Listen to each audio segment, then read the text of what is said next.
Yeah, and you played well, Cthulhu. I quite liked many of the things you've done. Not all of the things you've done, because I think at some point you potentially maybe were even better, but definitely many of the things you've done I thought were very sensible.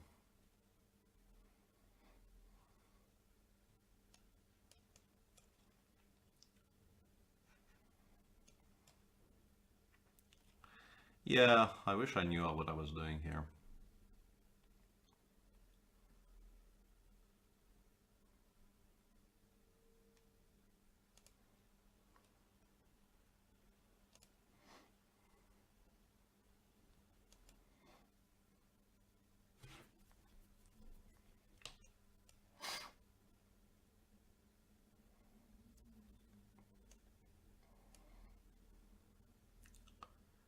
Seems to be okay now. I was more worried about some other things.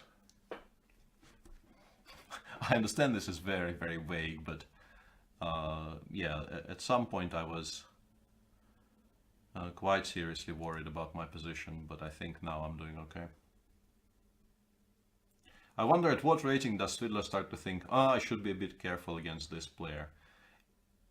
Well, like rating wise, somewhere around 2400, I would guess, although it varies wildly. But also, sometimes you get these discrepancies between sort of the announced rating and the play quality. We've already had one of those during this show. Whatever is one above Lawrence. That is a good answer. Um, but yeah, generally speaking, it's either quite clearly like a very workable rating, something above, I don't know, 2400 is some kind of a benchmark. I don't know why I chose that, but I think it's a workable benchmark. Or somebody who just, you can sort of more or less instantly see if the moves and sort of the plays the player is making are sensible and display understanding. And then your spidey senses start twitching.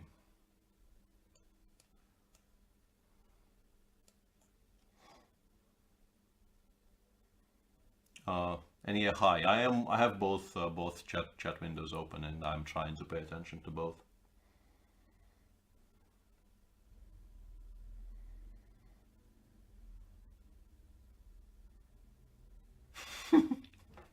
Yeah, people trying to spread some disinformation in the Chess24 chat about the meaning of some Russian colloquialisms. Uh, I don't know why I allowed this. I somehow felt that this is not that great, but now that I look at it, my bishop on c8 is just so unbelievably stupid. And it's not that easy to get it into the game. I mean, I have one way of doing it, but I have a feeling I just get mated by force if I do that, which is not ideal. But I will try, because like it leads to an interesting game at least. If by interesting we mean losing by force, as we've already established. Because this way I actually get the bishop to a good diagonal. I also invite a very, very direct mating attack against my own king along the GFH files. And normally, yeah, this is like, don't do this at home, kids, is what I'm trying to say. This is extreme high risk strategy. I obviously checked it for like 20 seconds before going for this, because if I thought this lost on the spot, I wouldn't have done it, but I still think it's probably completely unsound. Yeah, exactly, and the bishop on b2 is why I'm doing this. If there was no pawn on d2, for instance, like if you imagine in this position the pawn on d2 being, let's say, on b3, I am probably completely lost, because at some point this bishop also goes to c1 and joins the attack. But the bishop on b2 doesn't really do very much.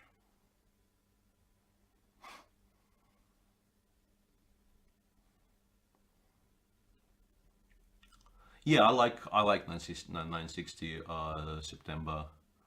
I'm very much on the record as liking 960, and I might have a couple of things this year connected with 960, which I am very, very much looking forward to. What fascinates me about 960, I mean, what everybody else likes about 960 is the freshness of it, the constant challenge to figure something out on the fly without having any preparation time.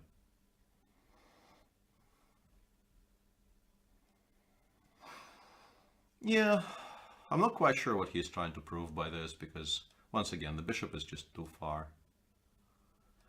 Bishop g7 is also possible, but I want to keep the g-file for the rook, basically. What I'm trying to do here is to keep the g-file empty of pieces, because at some point I want to go rook g8, g6 or something like that.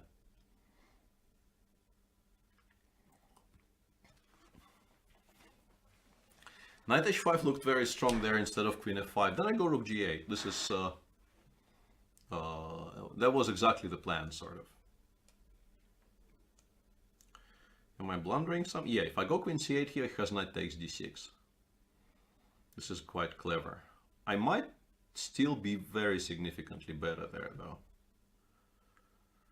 But I'll think for a bit, because if I don't have to give up my extra material, why should I give up my extra material?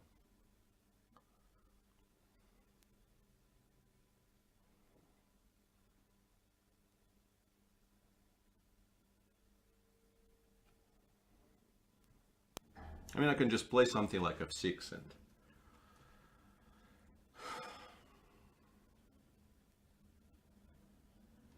Yeah, let's keep our stuff. What was knight h5 instead of queen g4? Yeah, that one I was worried about. That one I was very, very seriously worried about. I thought I could still play something like bishop g5 and then maybe be in time to play king h8, rook g8, but never play f6, boo, says Sentinel. Sentinel returns.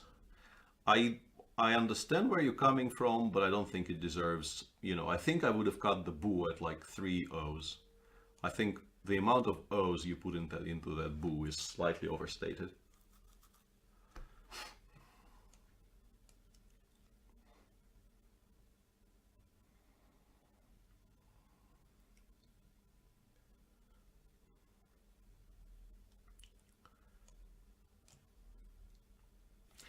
He's overbooing it, says Perpetual Stalemate. Yeah, that was my feeling.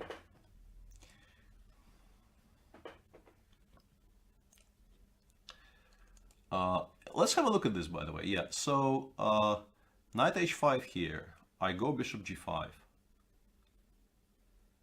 And if he goes queen g4, king h8, h4, I can go bishop h6. And then I go rook g8 next move. Let's say rook f6, I go rook g8. And once again, I do have my own play. And if he starts with h4, I might even be able to take. And after queen g4 check, I have queen g5. So I don't think I lose on the spot.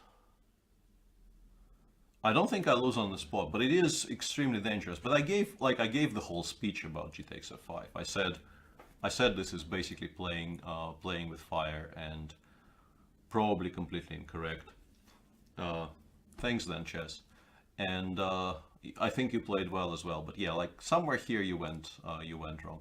But also, like, even kind of playing it slower, playing something like queen h5, follow it up by, I don't know, knight e4, bishop goes to a3. I think just quietly improving your position was the way to go here. You didn't need to go for like the forced mate.